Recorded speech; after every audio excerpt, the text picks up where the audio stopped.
Sinunod ko na lang kung ano pa yun ang mga katrabaho ko. Wala namang mawawala eh.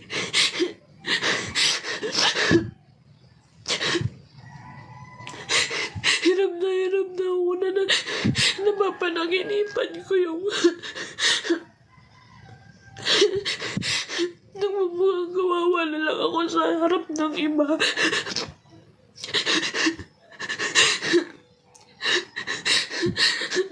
Taga Quezon po ako pinanganak. Sa Narciso, Quezon po. Doon po ako iniwan ng totoo kong ina.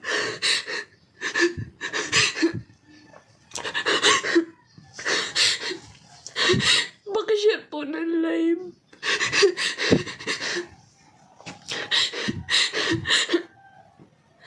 Sobrang hirap po ng nararamdaman ko.